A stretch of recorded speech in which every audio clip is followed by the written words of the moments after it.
We're in Philadelphia with Brenna Berman, private lessons member. Welcome, Brenna. How are you? Good. How are you? Excellent. Thank you. You've been with us for a number of years. Yes, I have. That's great. You're a pianist. Yes. And you're a teacher. If I recall, did you go to Oberlin for piano? Mm-hmm. Got my bachelor's in piano performance from Oberlin. Mm-hmm. And then you also have a master's degree? Yes, at Hunter College in New York. Okay, great. And what brings you to Philly? I was brought to Philly to study with Bob Durso. Okay, yeah, he's a member he is also for a long time, right? Yes. Yeah. And we also have an interview online with him. Talking about Taubman method. Right. So tell me more about it. The Taubman method? Well, actually, what brought you to Bob Durso? Specifically, I had a terrible injury at the time that I'd been battling for many years. I had tendinitis and carpal tunnel syndrome, and had basically reached the point where I was going to either have to quit piano or find a way to make it work. And so I actually moved across the country to from Houston, Texas, where I was originally in a graduate program, and I dropped out because I knew this was what I needed to do. Right. And I started studying with him. Okay. And so I've been pain free now for probably almost 8 years. Outstanding. And now I've actually been certified to teach the method myself. Which is the Taubman method. The Taubman method. Okay. Right. Yeah. So the method actually helped you to become healthy. Right. It's a body of knowledge that teaches you how to move in a coordinated way, which allows you not only to not have fatigue or injury, but also express musically what you want to express. You have more control over the keyboard. Wonderful. And if I understood it correctly, anyone can utilize this. Definitely. Yeah, from the beginners to most advanced pianists, right? Definitely. And you were already an advanced pianist at that point, right? So you were okay. Yes. Okay. I have to tell you, we have events. All members can put their events on private lessons.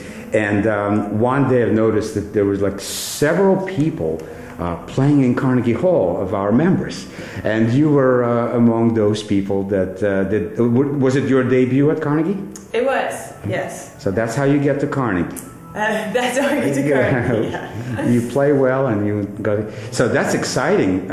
You were on tour prior to that, right? I've had actually 6 concerts in, I think, 6 different states, and I have another one coming up this year, so it's been wonderful. So how was it to play in Carnegie Hall? It was incredible. Wonderful. Yeah, it was a really wonderful experience. That's great.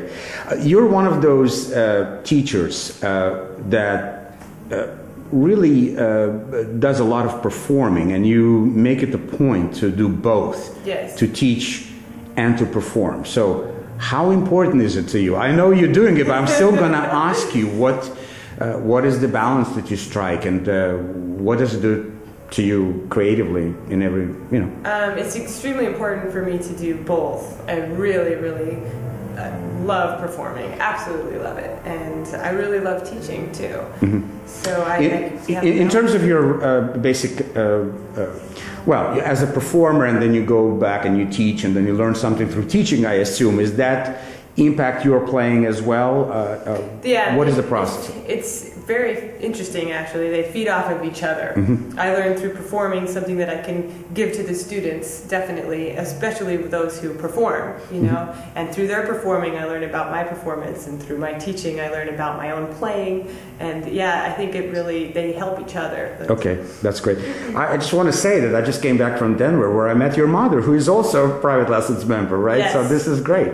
And she studies with Bob Durso as well. So there's a real major connection here between all the people. And I also met, I think when I was in Salt Lake City at one function, Jonathan, is it Bloom? John Bloomfield. Yeah, you studied with him as well? Or? I did, back a long time ago when I was in high school in Colorado, I had occasional lessons from him, which was actually my first exposure to the Taubman approach was then. That's right. These are all Taubman. Right. So there is something to it, because the musicians are excellent, that are utilizing it. They play extremely well. Yeah. And there is quite a big group of teachers around the country. I know that private lessons, those Taubman people do join up with us. And so do you know how many teachers?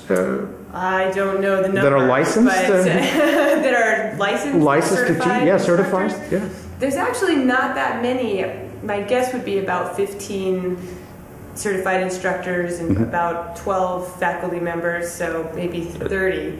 Got it. But we're Okay. definitely trying to certify. But the idea more. is to certify more. Definitely. So certify more people and spread Right. it across the country. Because Right. right now there's a lot in the East and not Right. as much around. But you're gaining actual success with students, and that's really important Yes. in terms of their performance and ability to play Definitely. difficult things. And all Yeah, that. and it's extremely rewarding to help people become the pianist that they can be, or get them out of injury, Right, or right. have them play pieces they couldn't play before. Brenna, it is very nice to meet you. Thank you. I know we're doing this on a Saturday, and you're quite busy yourself. So thank you very much, and for several things. You know, it's great to see that you're doing so many wonderful things, musically, creatively, and thank you for being a private lessons member. Well, thank you very much.